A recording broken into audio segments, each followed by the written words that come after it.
nous passons au deuxième volet. C'est ce que nous avons vu la semaine dernière. Le deuxième volet, c'est maintenant que Dieu euh, a décidé de prendre les Lévites à son service, maintenant il faut que ces Lévites-là soient prêts à servir Dieu. Et là, nous avons une référence, c'est Nombre 8, versets 5 à 16.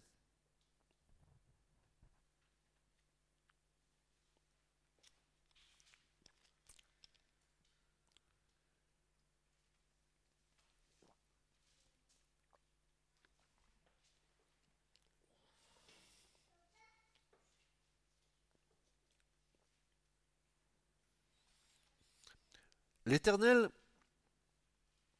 parla à Moïse et dit, Nombre chapitre 8, versets 5 à 16, l'Éternel parla à Moïse et dit, prends les Lévites du milieu des enfants d'Israël et purifie-les. C'est-à-dire qu'ils soient en état d'exercer le service. Et il va dire, voici comment tu vas les purifier. Voici comment tu les purifieras. Verset 7. Fais sur eux une aspersion d'eau expiatoire et qu'ils fassent passer le rasoir sur tout leur corps, qu'ils lavent leurs vêtements et qu'ils se purifient. Ensuite, ils prendront ensuite un jeune taureau avec l'offrande ordinaire de fleurs de farine pétrie à l'huile, et tu prendras un autre jeune taureau pour le sacrifice d'expiation. Tu feras approcher les Lévites devant la tente d'assignation, tu convoqueras toute l'assemblée des enfants d'Israël. Tu feras approcher les Lévites devant l'Éternel. Et regardez bien ce qui se passe là. Qu'est-ce qu'il est marqué? Et les enfants d'Israël poseront leurs mains sur les Lévites. Il y a comme une identification entre les Lévites et le peuple. Les Lévites vont recevoir, nous verrons, leur consécration par les mains de Moïse et d'Aaron. Et de l'autre côté, pour qu'ils puissent servir le peuple, il faut qu'ils soient agréés du peuple. Et c'est le peuple qui va venir et qui va poser ses mains sur les Lévites. Comme s'il y avait une espèce d'harmonie, une espèce d'unité, en fait, pour que ce soit vraiment devant la face de Dieu. Je sers Dieu, mais je sers aussi mes... voyez-vous, la responsabilité des Lévites.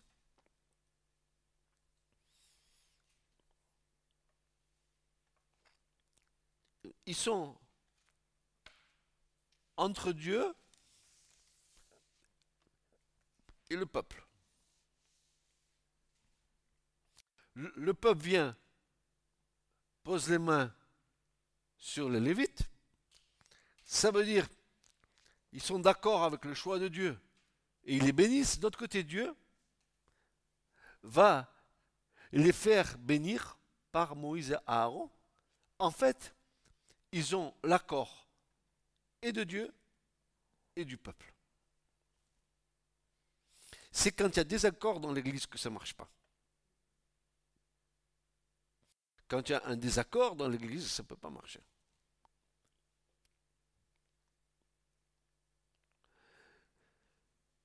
Tu feras approcher, verset 10, les Lévites devant l'Éternel, et les enfants d'Israël poseront leurs mains sur les Lévites. Aaron, verset 11, fera tourner de côté et d'autre les Lévites devant l'Éternel. En fait, Aaron va les présenter à Dieu, devant le peuple. Il va les en offrande tournoyée. Alors là, c'est comme si les Lévites prenaient les gerbes des premiers fruits et les présenter à l'Éternel en les balançant d'en avant, en arrière et de côté pour présenter toutes les prémices à l'Éternel. Eh bien, là, ils vont présenter les Lévites de cette manière à l'Éternel. Il est dit, Aaron fera tournoyer de côté et d'autre les Lévites devant l'Éternel comme une offrande de la part des enfants d'Israël. C'est comme si les enfants d'Israël consacraient leurs frères Lévites à Dieu. Et ils l'ont fait par l'imposition des mains. Mais voilà que Dieu va faire en sorte que ces mêmes personnes lui soient présentées. Et il est dit ceci, ils seront consacrés au service de l'Éternel. Verset 12, ils seront consacrés, oui c'est ça, ils seront consacrés au service de l'Éternel. Verset 14, tu sépareras à nouveau les Lévites du milieu des enfants d'Israël et les Lévites m'appartiendront. À nouveau, à la fin de cette cérémonie, Dieu à nouveau atteste que maintenant les Lévites, au départ il dit sont à moi, et maintenant il dit ils m'appartiennent. Parce qu'entre les deux, il y a eu la consécration. Maintenant, ils sont à moi. Ils m'appartiennent en propre. Ils sont...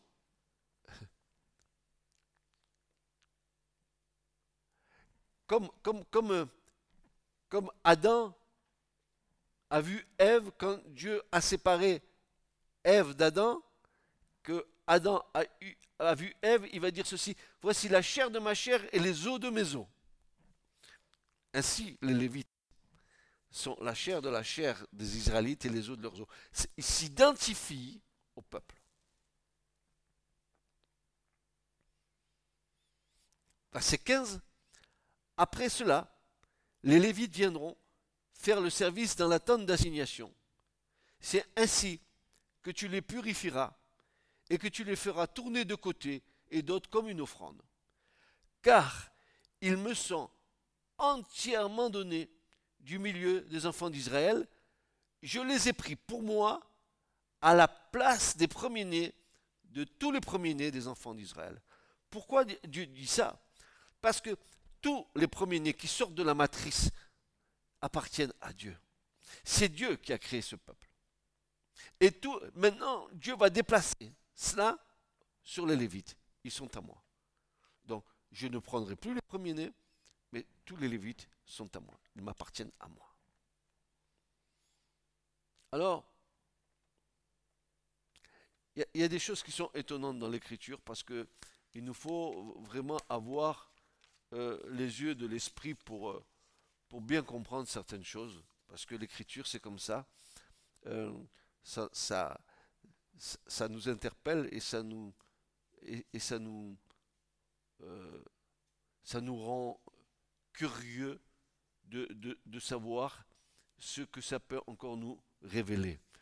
Quand Jésus dit sondez les Écritures, quand on sonde quelque chose, c'est pour trouver quelque chose. Oui ou non? Quand vous faites un trou pour trouver de l'eau dans le désert, vous sondez pour trouver quelque chose. Et vous n'aurez de cesse de creuser jusqu'à ce que vous trouviez l'eau.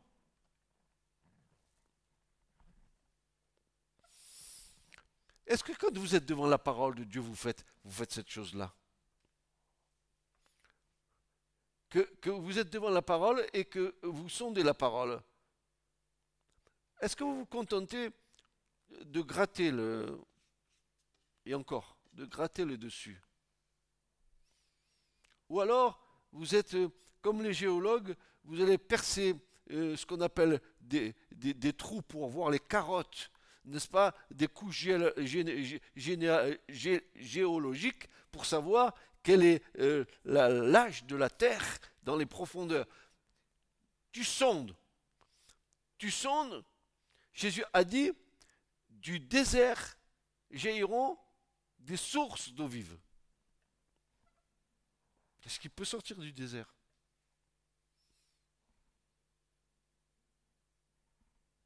Le désert, c'est la sécheresse.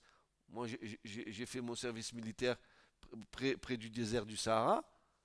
C'est que des dunes, que des dunes, que des dunes, et de la chaleur. Le matin, à 10 heures du matin, n'est-ce pas, et on avait des, des espèces de citernes à l'extérieur qui emmagasinaient l'eau.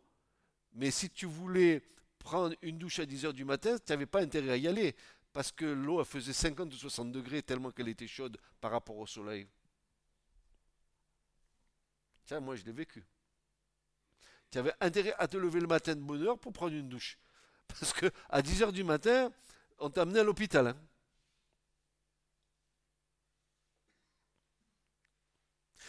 Donc, la parole de Dieu, c'est quelque chose qui nous faut, qui- que nous devons aborder en nous disant, vous et moi, c'est pas qu'une lettre écrite. C'est pas c'est pas simplement que ça.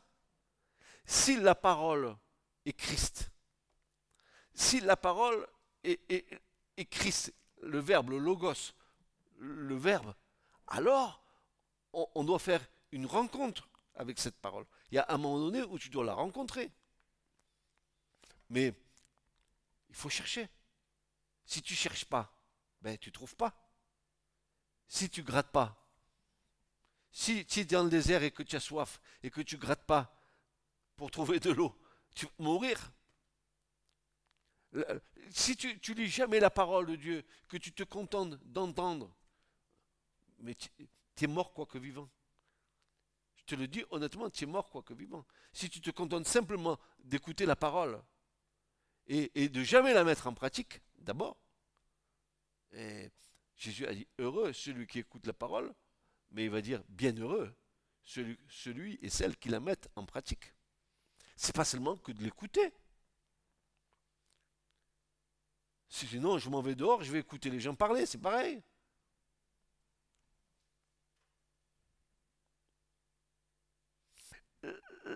La parole de Dieu, excusez-moi, mais je dois insister, la parole de Dieu, elle a une puissance en elle-même.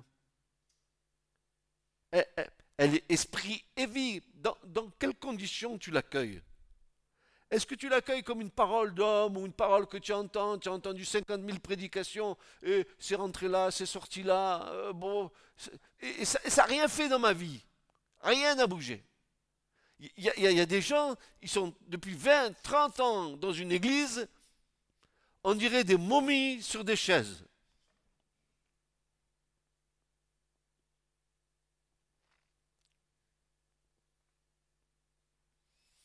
La parole de Dieu, elle doit nous communiquer la vie.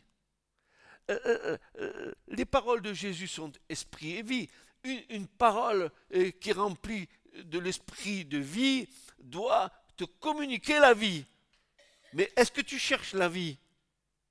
Ou tu te cherches à te rassurer au travers d'une foi en Christ pour te protéger de je ne sais pas quoi qui pourrait arriver? Mais si tu suis Christ, tu ne le suis pas pour prévenir quelque chose qui pourrait arriver, mais c'est parce que tu l'aimes. Parce que tu as fait une rencontre d'amour avec lui. Je ne pourrais pas suivre le Christ si je n'avais pas fait cette rencontre qui a enflammé ma vie. Tu ne peux pas bâtir un mariage si ce mariage n'est pas bâti sur un amour entre deux êtres qui s'aiment réellement, qui s'aiment. C'est impossible de bâtir quelque chose sans la plateforme commune de l'amour. Et il nous faut comprendre que cette parole qui est là, j'étais comme vous pendant des années au départ de ma conversion. J'ai lu, j'ai regardé, je voyais des hommes différents, je voyais des titres de livres différents, et je me disais, mais ma question principale, c'était comment se fait-il que ces hommes qui ont écrit ces choses ont tous prophétisé à des époques différentes, des siècles différents, dans des civilisations différentes, ont prophétisé sur quelque chose qui allait arriver, et que ces choses est arrivées, alors que certains, c'était des bergers, d'autres, c'était des docteurs, d'autres, c'était des gens de catégories sociales différentes qu'on trouve dans l'Écriture. Élie, le Tishbite, Élisée, qui labourait les champs, agriculteur. Et quand nous regardons la diversité des gens qui ont écrit de la part de Dieu, tu te dis, mais qu'est-ce qui fait que là-dedans, il y ait, à des siècles différents, à des époques différentes, que dans ce livre, il y ait une unité. C'est ce qui m'a le plus interpellé à moi, quand je suis rentré dans la foi. Je me disais, mais un Ézéchiel ou tu parlais Abraham, qui était à des siècles différents, ils ont tous dit des choses de la part de Dieu, et tu vois que tout s'harmonise, et que tout s'est synchronisé, et ça aboutit là où Dieu veut que ça aboutisse.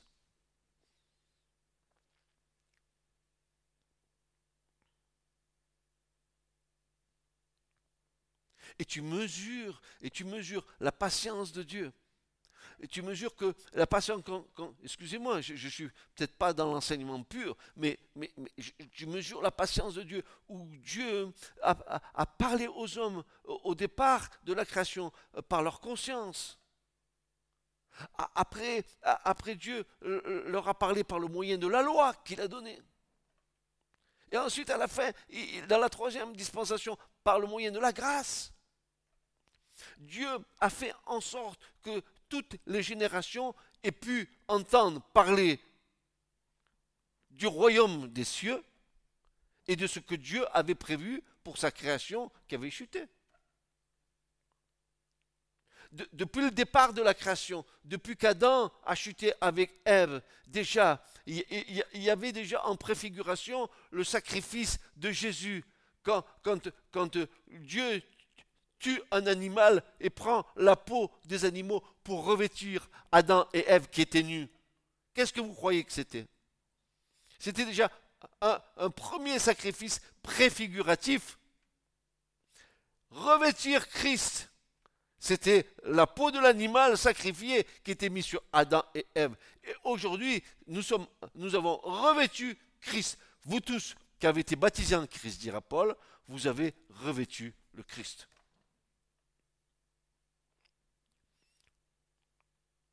Moi, j'aimerais vous dire que plus vous rentrez dans la communion de la parole, et plus vous êtes en train de toucher à l'infini, vous touchez à l'éternité.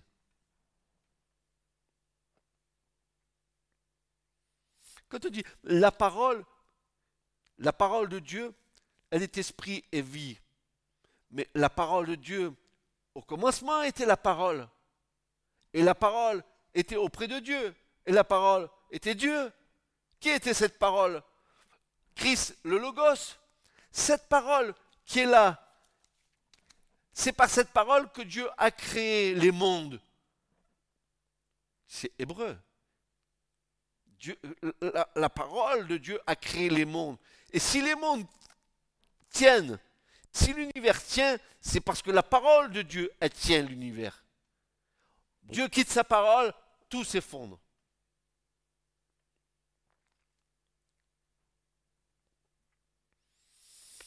Tout ce que nous lisons dans les livres des nombres, etc., c'est pour notre enseignement, c'est pour que nous comprenions la manière dont Dieu nous aime. Ils sont à moi. Ils m'appartiennent. Vous vous rendez compte le privilège que nous avons d'appartenir au Seigneur? Et si j'appartiens au Seigneur, est-ce que je peux faire ce que j'ai envie de faire? Paul dira, je ne m'appartiens plus. Je ne suis plus à moi-même. Christ vit en moi. même si elle est dans l'Ancien Testament, même si elle nous sommes un peu rébarbatives, parce que nous avons plus connaissance de l'évangile, de la grâce, de l'histoire de Jésus, de tout ce que les apôtres ont dit et ont fait. Et c'est plus facile pour nous de comprendre du fait qu'ils parlent un peu notre langage à nous aujourd'hui. Mais quand tu vas dans l'Ancien Testament, ben c'est le même langage. Pourquoi? Pourquoi? Parce que c'est le même esprit.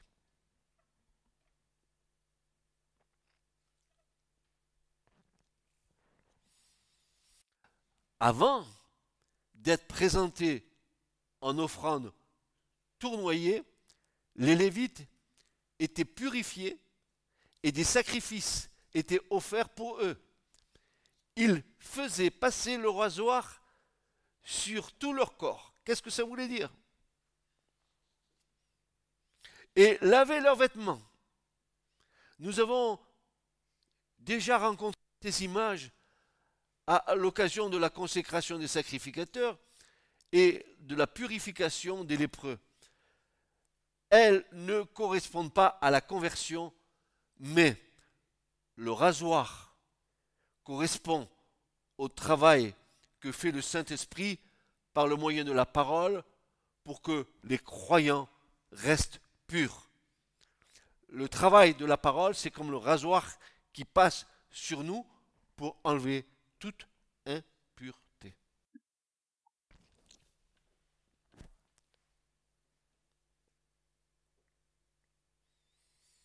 Le rasoir est l'image du jugement que nous avons à porter sur tout ce que produit la chair. Tout ce que produit la chair, le rasoir. Il faut ôter. Pour le serviteur, l'orgueil en particulier croît vite, grandit vite. Si le rasoir n'est pas là pour en surveiller les apparitions, un serviteur de Dieu, il peut s'enorgueillir, vite, vite, il faut que le rasoir il passe dessus. D'autre part, quand nous venons de nous laver, nous n'aimons pas, et c'est vrai, quand nous venons de nous laver, nous n'aimons pas remettre des habits sales. Vrai ou pas?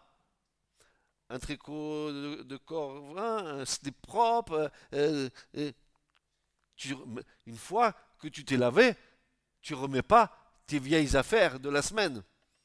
Ça pue, ça sent. Hmm?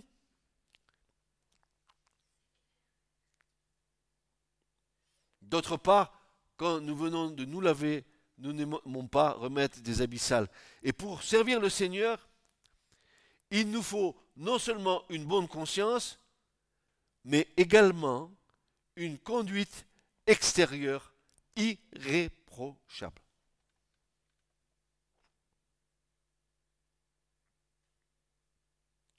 Après cela, seulement le Lévite pouvait faire son service. Et nous devons en tirer une leçon importante. N'importe quel métier comporte un apprentissage. N'importe quel métier comporte un apprentissage, une période de préparation.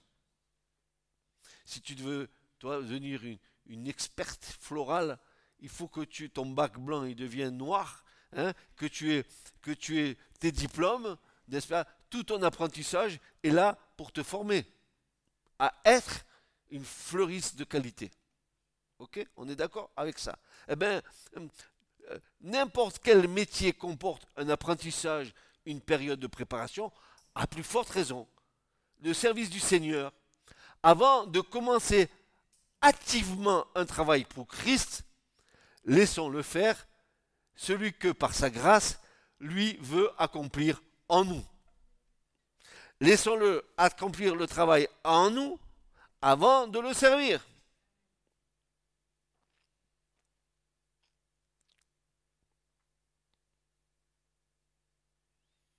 C'est pour ça que Paul va déclarer dans 1 Corinthiens 6 et verset 19, il va dire ceci.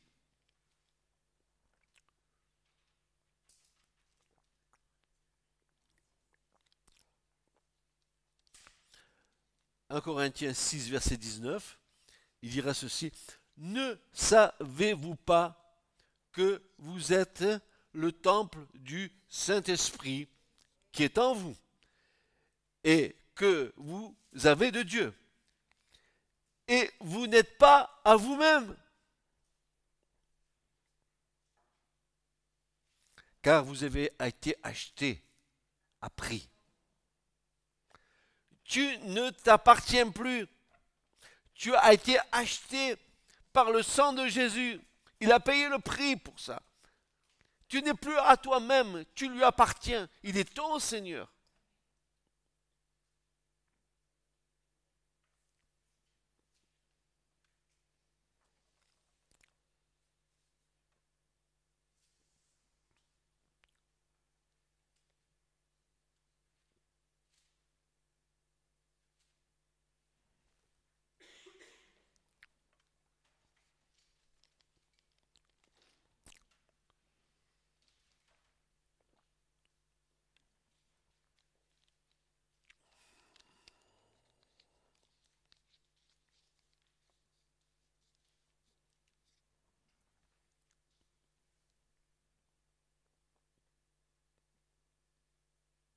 N'importe quel métier comporte un apprentissage, une période de préparation. À plus forte raison, le service du Seigneur. Avant de commencer activement un travail pour Christ, laissons-le faire celui que par sa grâce, lui veut accomplir en nous.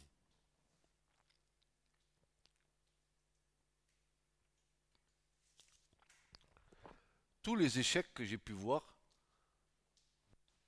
et j'en ai eu dans ma propre famille, de, de vouloir servir Dieu et de courir trop vite, de brûler les étapes, de servir Dieu comme nous l'entendons. Ça, immanquablement, ça aboutit à des échecs. Euh,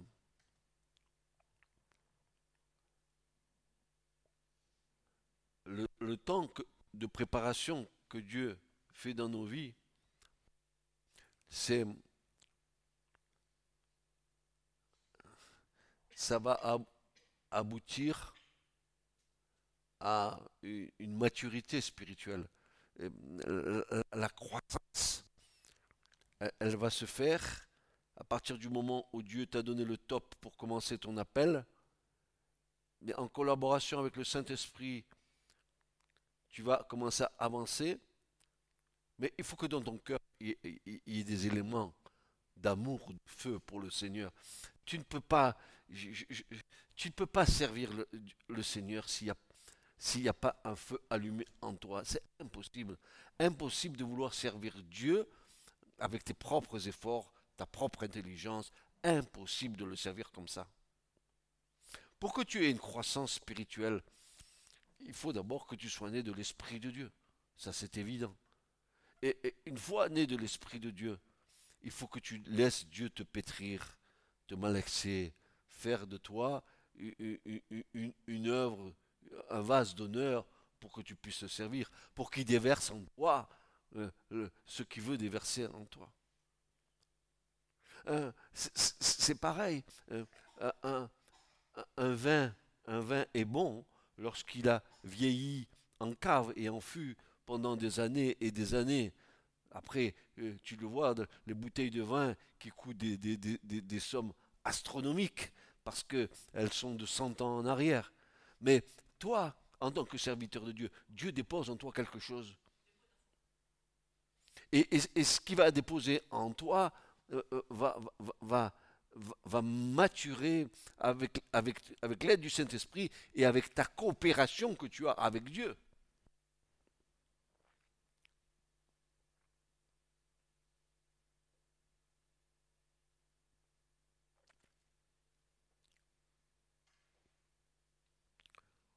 Euh, La croix et l'œuvre de la croix, c'est quelque chose de constant jusqu'à notre mort. Je m'explique. Euh, Jésus dit, si quelqu'un veut me suivre, qu'il se charge de sa croix et qu'il me suive. Ça veut dire que pendant toute ta vie, la croix va agir en toi.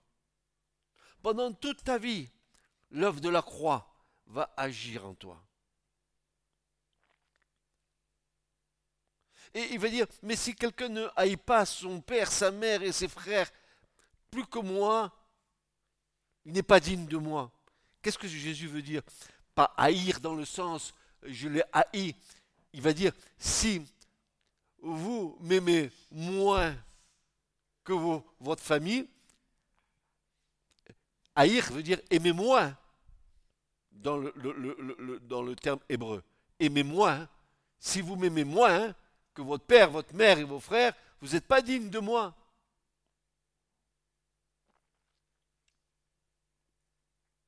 C'est pas qu'on les aime pas.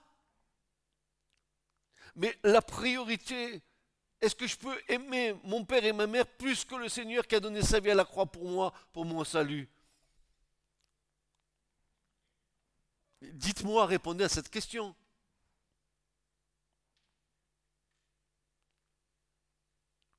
Il a donné sa vie pour nous.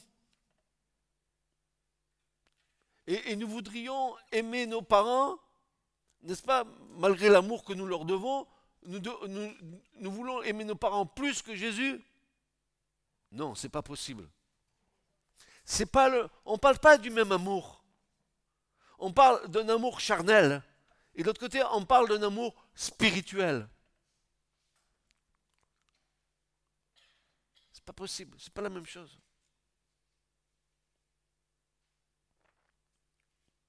On se doit d'honorer nos parents, nos pères et nos mères.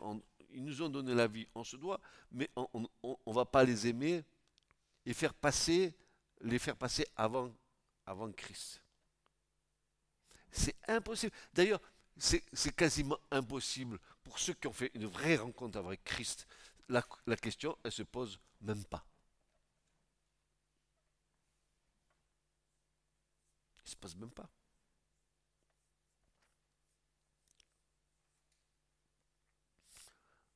Voyez et goûtez combien Dieu est bon quand nous voyons comment le Seigneur prend soin de nous. Mieux que nos parents.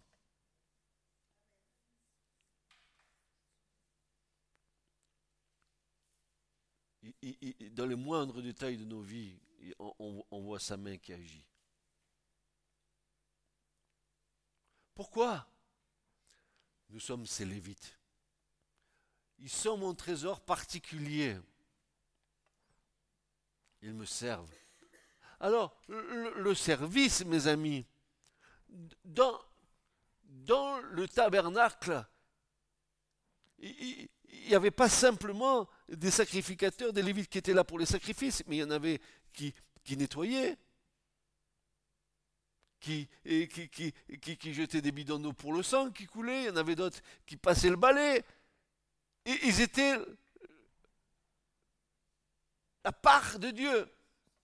Dans l'Église, béni soit le Seigneur, il y a autant de valeur pour celui qui va faire le ménage que pour celui qui va prêcher derrière le pupitre. Tous sont des dons de Dieu. Ils sont à moi. Franchement, parce que tu sois là ou que tu sois en train de balayer, pour les deux, il y a le même salaire.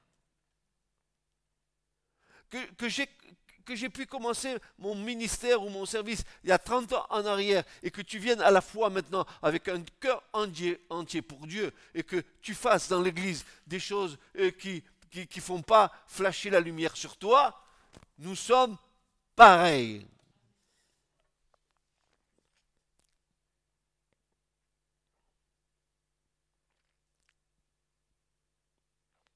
Dieu se glorifie dans les petites comme dans les grandes choses.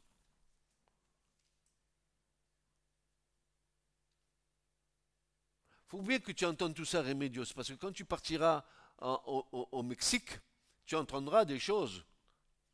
Tu iras dans des églises, certainement. Fais attention à ce que tu entends. Et attache-toi à la parole de Dieu, pas à la parole des hommes. À la parole de Dieu, oui. Parce que cette parole, elle est inspirée de Dieu. Paul dira à Timothée, toute écriture est inspirée de Dieu. Et dans le terme inspiré qu'il y a là, ce mot en grec veut dire toute écriture a en elle-même le souffle de Dieu. Et utile pour redresser, pour enseigner, pour corriger, pour amener au salut. Ça, c'est la parole. Donc, tout ce qui, dans notre service, nous allons nous en servir pour nous valoriser, alors achetez un bon rasoir et passez dessus. Toute forme d'orgueil éliminée. Que ta main droite ignore ce que fait ta main gauche. Et c'est pour ça que nous verrons peut-être la prochaine fois pourquoi les Lévites devaient se laver les mains et les pieds pour servir Dieu. Vous allez voir, il y a des surprises qui nous attendent.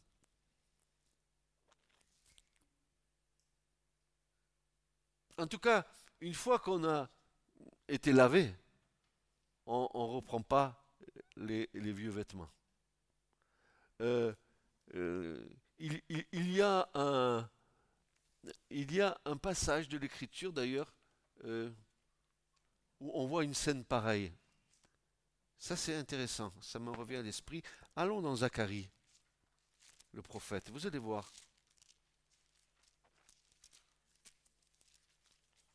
Zacharie, chapitre 3.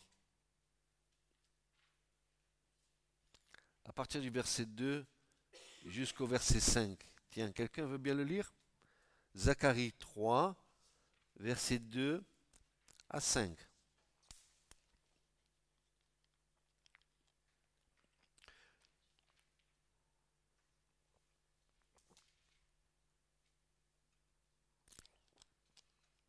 Chapitre 3, verset 2 à 5. Qui le lit, s'il vous plaît?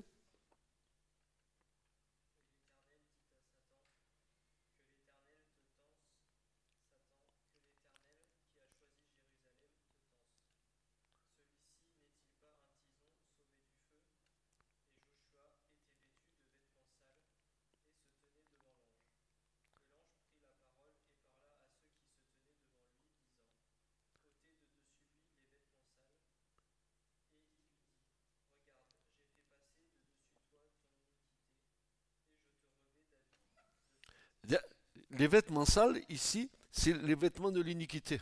Vous avez vu? Quitte ces vêtements sales et on va te mettre des habits de fête. En fait, les habits de fête, c'est des habits blancs de la justice, le fin lin blanc qui est la justice de Dieu, n'est-ce pas? Et l'ange dit, quittez-lui les vêtements sales. Tu ne rentreras pas dans le royaume de Dieu avec tes vêtements tachés, souillés. Tu vas jusqu'au bout, s'il te plaît? Jusqu'au bout du 5, hein?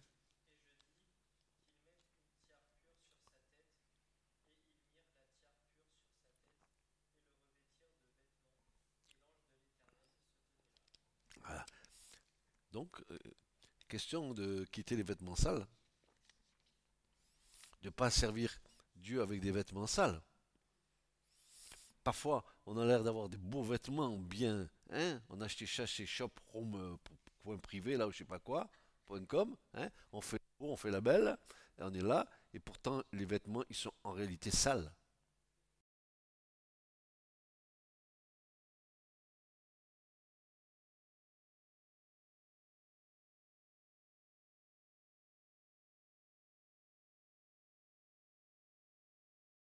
Avec des tuniques blanches et des bonnets de fin lin blanc. Et nous savons que les vêtements blancs, c'est la justice de Dieu qui est imputée aux gens.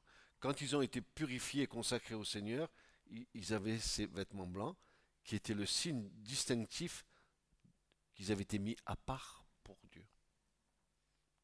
Quand Jésus nous a appelés, que le Père nous a conduits à Jésus, nous a attirés à Jésus par le Saint-Esprit, et que nous sommes venus à Christ, et que nous sommes rentrés dans une repentance de nos vies, que nous avons accepté l'œuvre de la croix, Dieu a changé nos vêtements sales en vêtements blancs.